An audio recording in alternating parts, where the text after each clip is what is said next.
Ministria e Infrastrukturës dhe Energjisë. Mëngjes të gjithëve. Situata sot paraqitet më e mirë në rang vendi, po e nis nga energjia, për sa i përket të gjithë menaxhimit, kanë qenë në terren më shumë se 1600 punonjës, të cilët kryesisht nga data 2 janar janë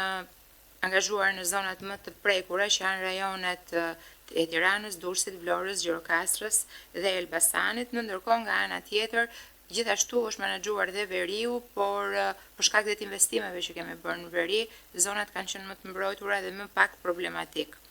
Duke pasur parasysh dhe ndryshimin e kushteve atmosferike dje në zonat malore, qofshin këto të veriut apo të verilindjes, kemi pasur disa shkëputje në zonën e Kuksit apo zonën e Librazhdit, por që të gjitha janë kthyer në funksion në kohë rekord. OST-ja sot, operatori i sistemit transmetimit, relaton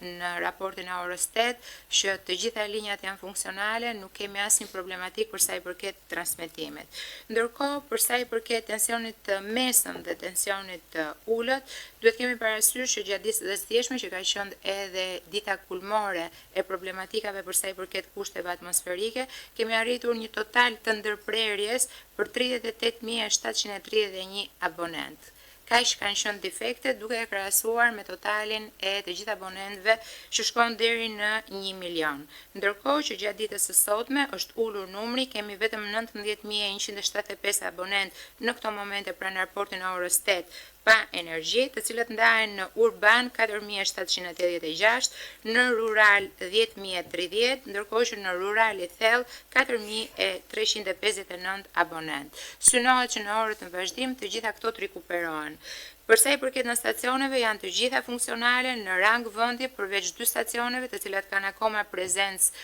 të ndjeshme të ujit, do të thoja, që është ai i Kafarajt dhe i Poçemit. Megjithatë, me rënien e nivelit të Vjosës, shpresojmë që shumë shpejt të dyja në stacionet, pasi të pastrohen dhe të krijohen gjithë kushtet e sigurisë, të vendosen në funksion. Për sa i përket kaskadës, kaskada ka pasur prurje të cilat mund t'i quajmë rekord, kemi arritur edhe 3.000 metër kub për sekond në liçenin e Fierzës, gjithashtu ka pasur prurje 2.500 metër për sekond në liçenin e Komanit. Kuota e liçenit të Fierzës, sipas raportimeve të orës 8, ka arritur në 289.77 metra, prurjet në këto momente kanë rënë, janë 1.500 metër kub për sekond, ndërkohë që punojnë, nuk kemi bën punë asnjë nga agregatët, duke ruajtur kështu nivelin. Për sa i përket Komanit, kuota ka arritur 173.27 metra, prurjet në këto momente janë 950 deri në 500 metër kub për sekond,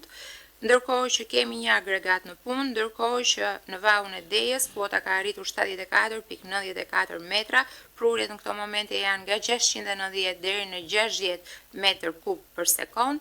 kemi prurjet kontrolluara tashmë pas një problematik për hapjen e portave, në ndërkohë janë në punë të 5 agregatët. Sigurisht, duke pasur parasysh edhe vazhdimsinë e kushteve atmosferike, si forcat e armatosura, ashtu edhe aviacionit civil, kanë njoftuar që do ketë rreshtje edhe gjatë ditës sotme, por janë rreshtje mesatare dhe me prurje të ulta. Nga ana tjetër, ne presim që gjatë mesnatës sonte të ketë një agravim të rreshtjeve, por kuotat na lejojnë që të menaxhojmë gjithë situatën duke mos shkarkuar pra në mënyrë pa kontrolluar në fushkodër. Për sa i përket akseve rrugore, akset rrugore janë të gjitha funksionale. I referojmë këtu akseve kombëtare, jemi në dieni gjithashtu që ka pasur problematika në akset rurale të cilat mirëmbahen kryesisht nga bashkitë, ka pasur një angazhim për të ndihmuar edhe bashkitë nga autoriteti rrugor shqiptar dhe nga të gjithë kontraktorët. Kryesisht ka pasur aluvione, ka pasur inerte, të cilat kanë zbritur nga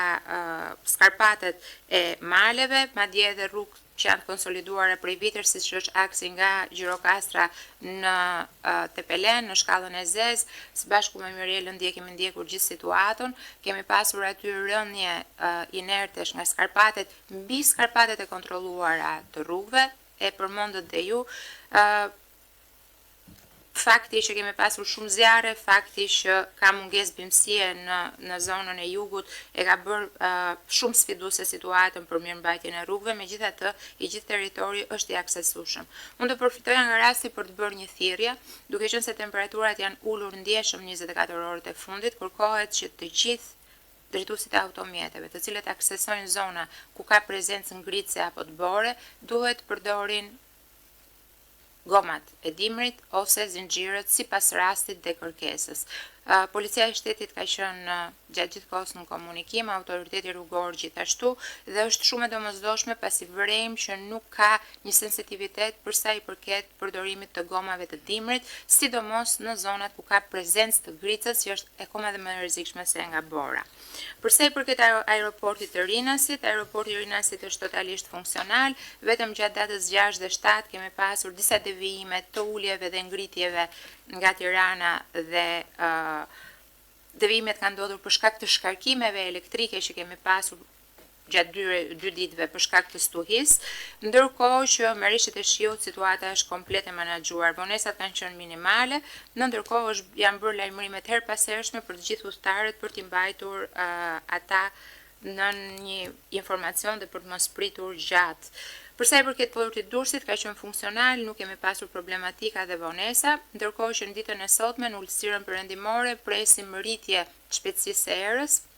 Dje kemi pasur erë deri në 17 metra për sekond, ndërkohë që pritet që sot të arrijë mbas mesditës deri në 25 metra për sekond, çka do ta bëj të vështirë lundrimin. Kemi një parashikim që do të jetë do të përballemi me era nga 5 deri në 6 ballë në të gjithë zonën e Adriatikut, në të njëjtat ballë shkon dhe zona e Jonit, dhe duhet kemi parasysh që lartësia e valëve arrin nga 3 deri në 4.5 metra. Shumë faleminderit. Duke